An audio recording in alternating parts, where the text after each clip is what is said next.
Yeah, clean up time. I've are we on spot colour? Yeah.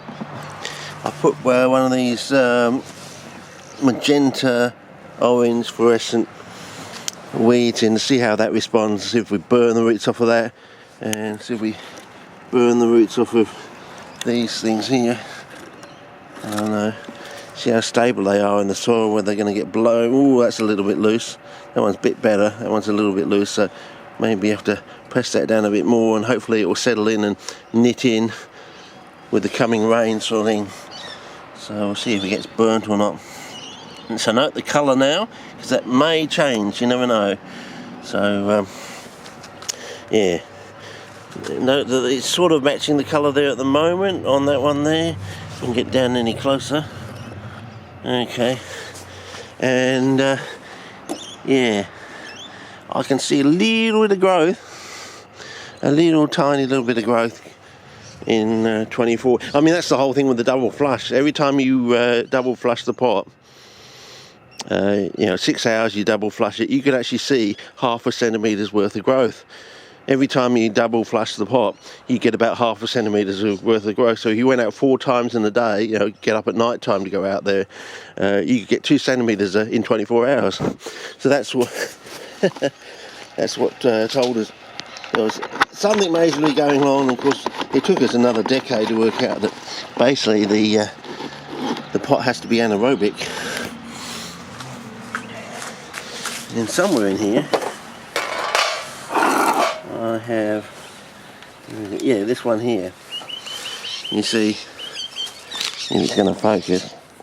This was what we thought was the Cresco revolution, and of course people in America thought these plants were ripped out of the wild.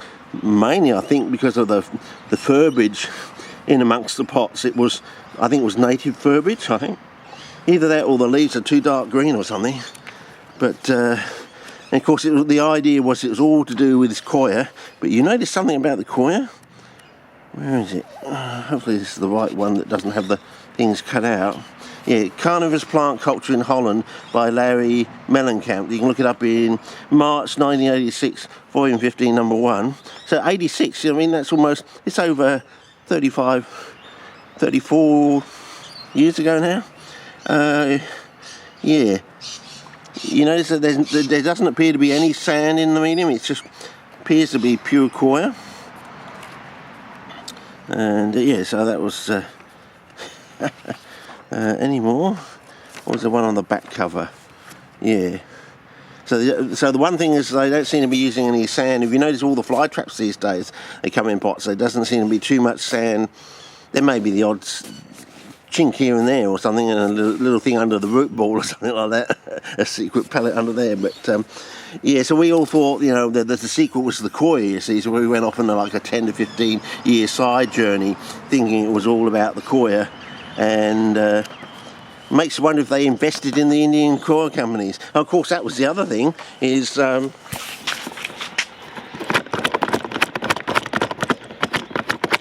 years of not talking about salt sort of thing, they had this sort of backside story about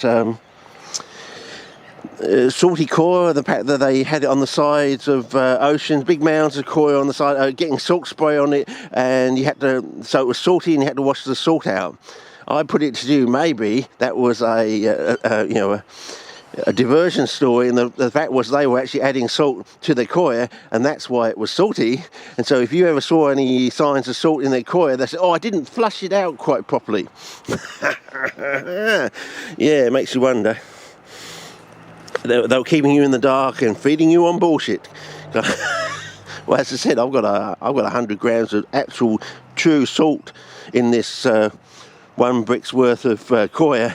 So if they don't kilo and die and don't burn on the roots off, well, there's something a bit sus about what they were telling you all those years ago. So anyway, we'll see how they go after a nice decent rain or something like that.